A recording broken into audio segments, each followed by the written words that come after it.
Hi everyone, welcome back to another lightsaber video. This video is part 2 of a 3-part series that I decided to make about Luke Skywalker's Return of the Jedi lightsaber hilts. If you haven't already seen part 1, please go back and watch it. It's to do with the V2. I talked about the V2 in detail, and for this video I'm going to be focusing on the V3. So just a very quick recap of part 1. The first hilt, which was the V2, was essentially a hero hilt. So it's a belt hanger and a static hilt that Luke handled for close-up shots, medium shots. Basically, anytime the lightsaber is off, it would have been usually the V2. The V3 is kind of the opposite of that. The V3 is the dueling blade, or the dueling stunt. So V2 is the hero and V3 is the main stunt. And the purpose of the V3 is to do the duel with Darth Vader at the end. So anytime the lightsaber is on, towards the end of the movie, not in the beginning, but in the duel with Vader, anytime that the lightsaber is on, it's usually the V3. Anytime that he kind of turns it off, and you see him just like holding it and talking to Vader or whatever, it's usually the V2. So it kind of switches back and forth between these two in the end, in the duel scene. So a little bit of background about the V3's origin. Both the V3 and the V2 had a common ancestor, which is Obi-Wan Kenobi's hilt from A New Hope. This is Obi-Wan's belt hanger in A New Hope, and a wooden buck was created based on this to be like a template for all of Obi-Wan's stunt hilts in that movie. One of those stunt hilts is this motorized stunt. This was cast and created for Alec Guinness to do the action scenes in A New Hope. And it is this exact same hilt that would later be modified and used for Luke in Return of the Jedi, and it is the V2. And I've covered that in detail in part 1. So this is exactly that, just in a later state. And that was obviously based on Obi-Wan's hilt. But another cast was also used in A New Hope, which would become the V3. We don't really have many reference pictures of the original stunt hilt that would become the V3, unlike the V2. We don't even know for sure if...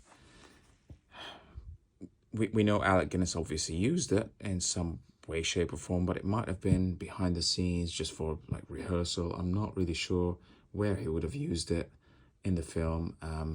There just aren't very many pictures of it. So we don't exactly know how it looked like in A New Hope, but it did get reused eventually.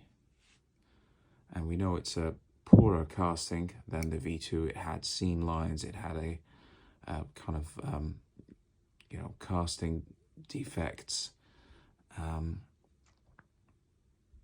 But this is what it became in Return of the Jedi. So this is the V3, and this will be used as Luke's dueling stunt. So it had a long rod, and this is essentially what he used in the fight against Vader in the end. And you can see where they try to kind of make it look as much as possible like the V2, so you wouldn't notice. So if this is the hero hilt and that's the stunt hilt, you can see at first glance they look very, very similar.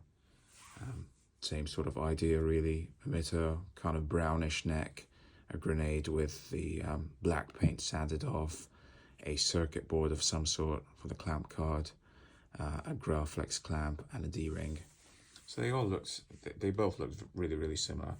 And although this was used primarily for the duel against Vader, there are a couple of shots where you could see Luke just holding it in its like off state,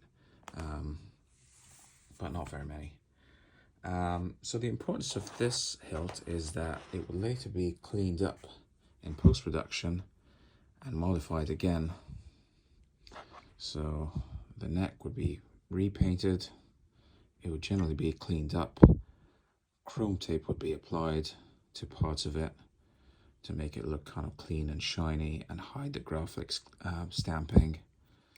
It would get a new brass clamp card, and yeah, just various other alterations just to kind of make it look a little bit shinier and newer and almost look like the V1 Hero.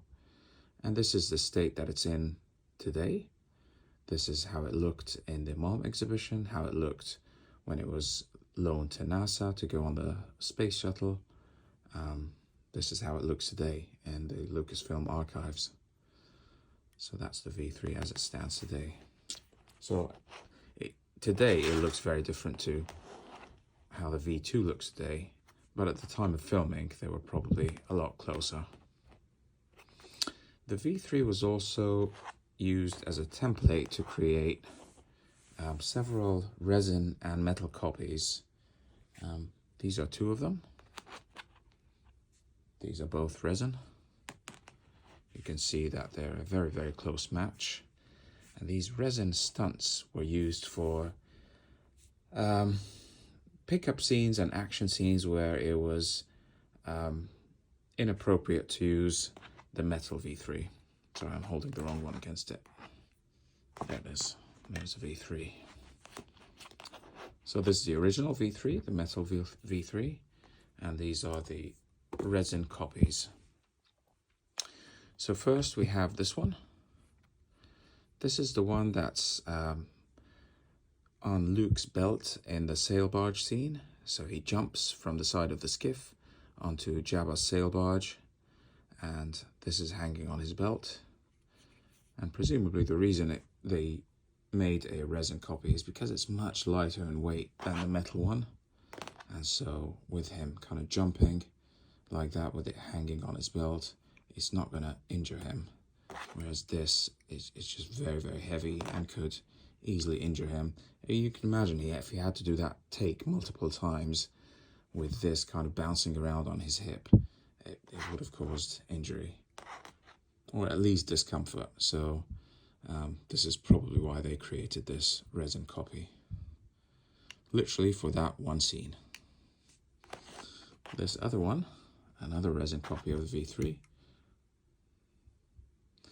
was hollow down here, and it was used for the R2 gag. So this was shoved into R2's dome, and it was kind of propelled out, just shot up in the air so that Luke can catch it. So this is the prop that is shot out from R2's dome, but it's not the actual one that Luke kind of catches. He actually catches the V2. When it cuts to Luke's hands catching the hilt, it's the V2 that he's holding. But this is the one that is fired up from R2's dome. So that's basically it. So once again, very quickly, the V3 came from an Obi-Wan stunt, just like the V2. So this is the Obi-Wan stunt that became the V2. The other Obi-Wan stunt that became the V3, we don't really know how it looks. That's why I don't have one. But it became Luke's primary dueling stunt hilt for the throne room scene. And multiple copies were made of this, some in resin, some in metal.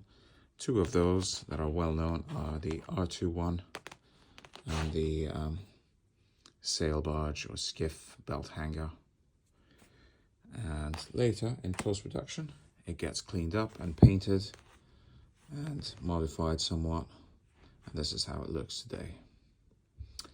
And that is a brief history of the V3, the second of the three main lightsabers used in Return of the Jedi by Luke Skywalker. So we have the V2, which is covered in part 1, the V3, which I've just talked about, and the third and final one, which is coming soon, is going to be the Yuma. So that's it for now. Thank you very much for watching, and I will see you in the next one.